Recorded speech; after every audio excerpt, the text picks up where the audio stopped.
Bonjour à tous et bienvenue dans votre JT sur Book TV. À la une de cette édition du lundi 24 octobre 2022, la première course de caisse à savon qui a eu lieu ce week-end dans la Beaumelou. Nous irons à l'espace Jean d'Ormesson pour son inauguration officielle dont la rénovation lui a valu un prix de la Fédération du bâtiment. Nous reviendrons enfin sur Octobre Rose avec la conférence donnée par le docteur Mouissé. Et puis, bien sûr, ce JT sera suivi de la traditionnelle météo de Sophie. Mais avant de développer ces titres, revenons un instant sur ce qui s'est passé à proximité du complexe Guy-Dru dans la nuit de mercredi à jeudi dernier. Une femme s'est en effet reclue dans une des crues du chantier menaçant les gendarmes d'un possible suicide. Derrière ce fait divers, le combat d'une femme pour son fils. Plus de précision avec notre envoyé spécial Sylvain Poncet qui a enquêté. C'est dans cette grue derrière moi que dans la nuit de mercredi à jeudi, Valérie, une Gardanaise, s'est reclue. Immédiatement, cette mère d'un jeune autiste de 19 ans a expliqué ce geste sur les réseaux sociaux. Donc me voilà aujourd'hui le 20 octobre 2022, à nouveau en haut sur une grue pour faire valoir la plainte que j'avais faite concernant la maltraitance de Dorian au sein de l'hôpital Montpérin que j'avais faite quand j'étais montée sur une première grue. Et je ne descendrai pas de cette grue tant que je n'aurai pas la certitude qu'il y ait une enquête. En tant que maman, en tant que grand-mère, je suis désolée quand on a des problèmes comme ça, relativement graves. Je ne comprends pas. Alors on dit toujours que la justice est à deux niveaux, mais là la justice elle est sourde. Voilà. Donc moi je suis ici pour la soutenir. Valérie accuse l'hôpital Montpérin de maltraitance sur son fils autiste et de sévices sexuels. En 2021, elle porte plainte contre l'hôpital avec témoignages et photos à l'appui. Sauf que cette plainte, personne ne sait où elle est. Malgré plusieurs relances, aucune enquête n'est ouverte par le procureur de la République. Excédée, Valérie a donc décidé de s'enfermer dans les grues à 4h du matin. Les gendarmes de Bouc-Bel-Air sont rapidement intervenus, ainsi que la police municipale, pour délimiter un périmètre de sécurité, ce qui a évidemment perturbé l'entrée des élèves à l'école Virginie de Dieu. Dans la matinée, des sapeurs-pompiers spécialisés pour intervenir en milieu périlleux, ainsi qu'un négociateur ont été dépêchés sur place. Les négociations ont pu commencer, elles se sont révélées âpres et difficiles tant Valérie réclame justice tout de suite pour son fils. Plusieurs échanges téléphoniques ont eu lieu entre Valérie et le négociateur dans lesquels ce dernier nous confiait sentir beaucoup de colère chez la mère. Finalement, en début d'après-midi, après 8 heures de négociation, Valérie accepte de descendre accompagnée des pompiers. Elle est apparue souriante et soulagée sans que nous sachions quelle garantie elle avait obtenue pour son geste. Plus de peur que de mal donc, même si le combat continue pour Valérie. Samedi a eu lieu la première course de caisse à savon de Bouc-Bel-Air, proposée par l'Automobile Club du Pays d'Aix et soutenue par la municipalité. Cette course était ouverte aux amoureux de ces véhicules sans moteur confectionnés avec passion. L'objectif était de descendre la Baume au Loup le plus rapidement possible. 41 équipages étaient au départ pour des sensations garanties.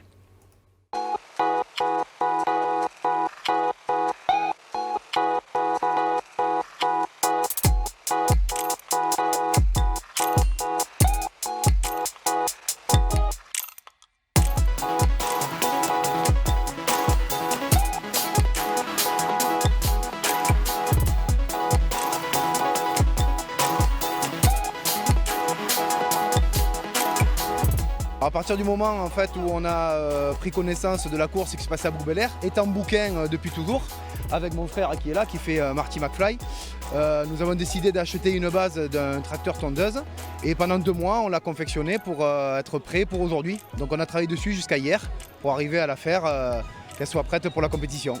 Rassurez-moi, il y a des freins. Oui, il y a des bons freins, il n'y a pas de problème là-dessus. Parce que bon, descendre le crêt, c'est quand même dangereux. Ouais, bon, on a l'habitude, vu qu'on est né ici, bon, on l'a toujours descendu, donc il n'y a pas de problème, on va y arriver.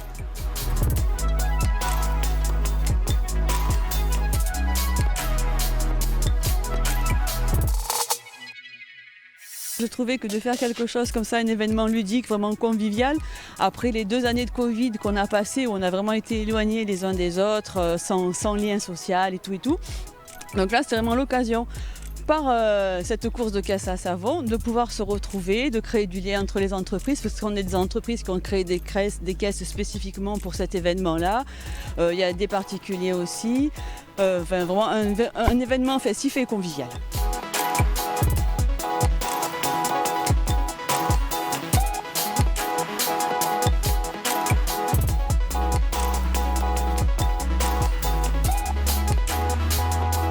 Oui, bien sûr, la course de caisse à savon sur Bouc-Bel-Air, vu la descente que l'on a sur la Baume du Loup, nécessite quand même un cahier des charges assez restrictif. Donc ce sont des caisses à savon qui sont soumises à contrôle. La nécessité, c'est d'avoir une bonne paire de freins. Et il y a eu l'installation de plus de 200 bottes de paille pour sécuriser tous les coureurs.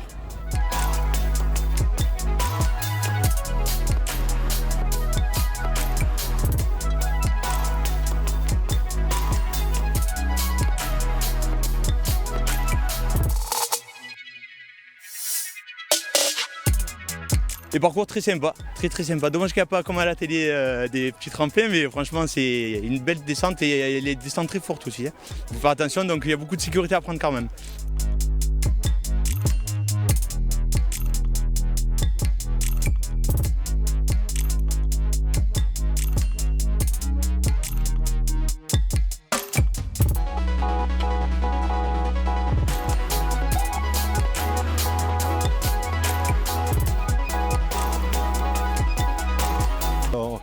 On a appris tardivement qu'il y avait cette course, on voulait venir, on a regardé un peu des vidéos, on a vu que c'était une ancienne course de côte, ou une course de côte, et on s'est dit là à mon avis ça va envoyer, et effectivement la course était au niveau, ça a été une très belle journée, belle bagarre, première course, sur toutes les descentes j'étais premier, donc voilà, c'est amplement mérité, belle place.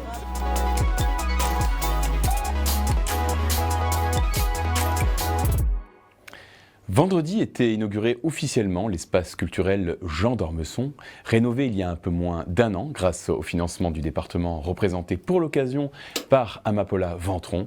L'ancienne chapelle œcuménique est désormais un lieu culturel.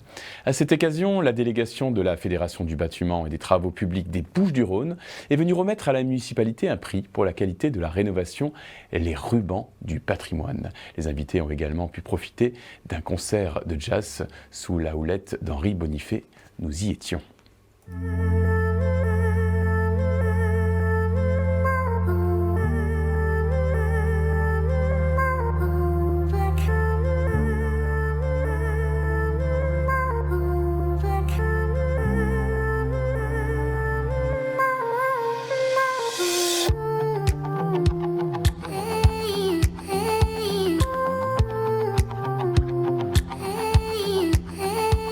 Moi, je souhaitais que le bâtiment soit gardé dans son essence même.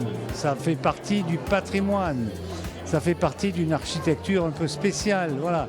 Donc qu'on le garde parce que c'est un témoin important. Vous savez, quand on oublie son patrimoine, eh bien, on oublie ses racines et on oublie beaucoup de choses.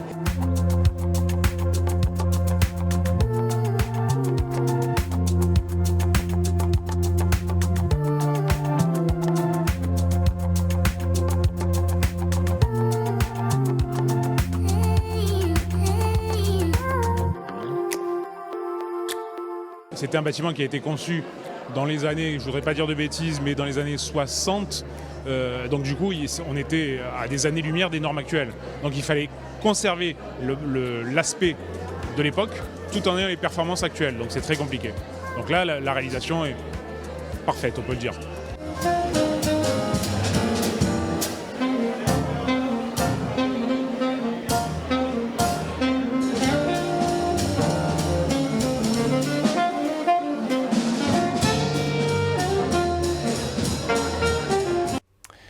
La municipalité a décidé de s'associer une nouvelle fois à l'opération Octobre Rose, une campagne de sensibilisation des femmes au cancer du sein.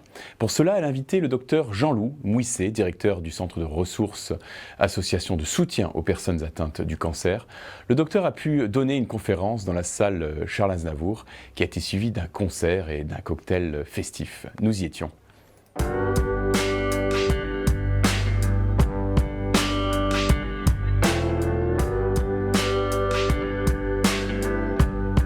Une conférence vraiment fabuleuse et très intéressante avec le docteur Mouisset qui a pu parler du centre ressources et de l'accompagnement thérapeutique qu'il met en place là-bas. Et on voit qu'en fait rien n'est une fatalité. On peut mettre les choses en place même quand on est malade pour essayer d'aller mieux, que le traitement marche mieux. Donc il y a plein de choses. Vraiment, je vous invite à voir ces vidéos sur Internet ou assister à une de ces conférences prochainement dans le coin.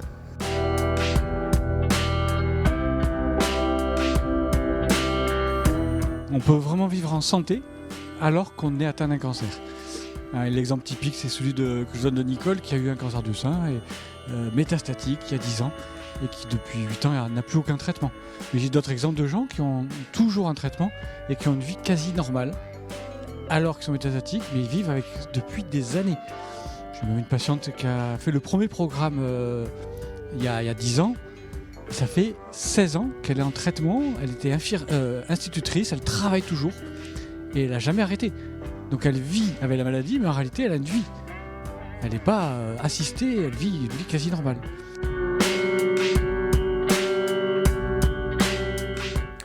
Octobre Rose, toujours avec le club de badminton de Bouc-Bel-Air qui organisait samedi matin un petit déjeuner au profit de la lutte contre le cancer du sein. Dans le gymnase des Terres Blanches, plusieurs activités autour du badminton étaient proposées, histoire de récolter un maximum de dons. Ce ne sont pas moins de 150 € qui ont été collectés en une matinée. Un bel effort du club de badminton de Bouc-Bel-Air. En bref, sachez que la bibliothèque municipale sera fermée le temps des vacances de la Toussaint. La raison est que des travaux vont être engagés. Dès lors, les locaux seront fermés au public. Seule l'annexe située à la salle sera ouverte. Ce que nous explique Agnès Lemaître, la directrice de la bibliothèque. On l'écoute. Le chauffage et la climatisation de la bibliothèque et de tout le bâtiment bibliothèque étant trop vieux, il est prévu de refaire tout le système de chauffage de tout le bâtiment. C'est pour ça que la bibliothèque sera fermée du 24 octobre au 5 novembre inclus.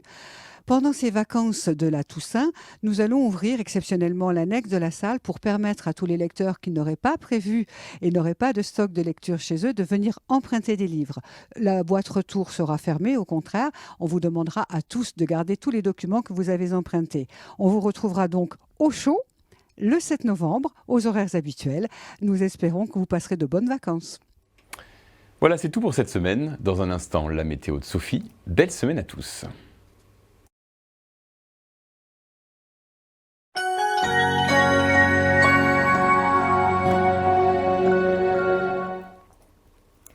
Bonjour à tous, encore une semaine fort agréable avec des températures douces à volonté.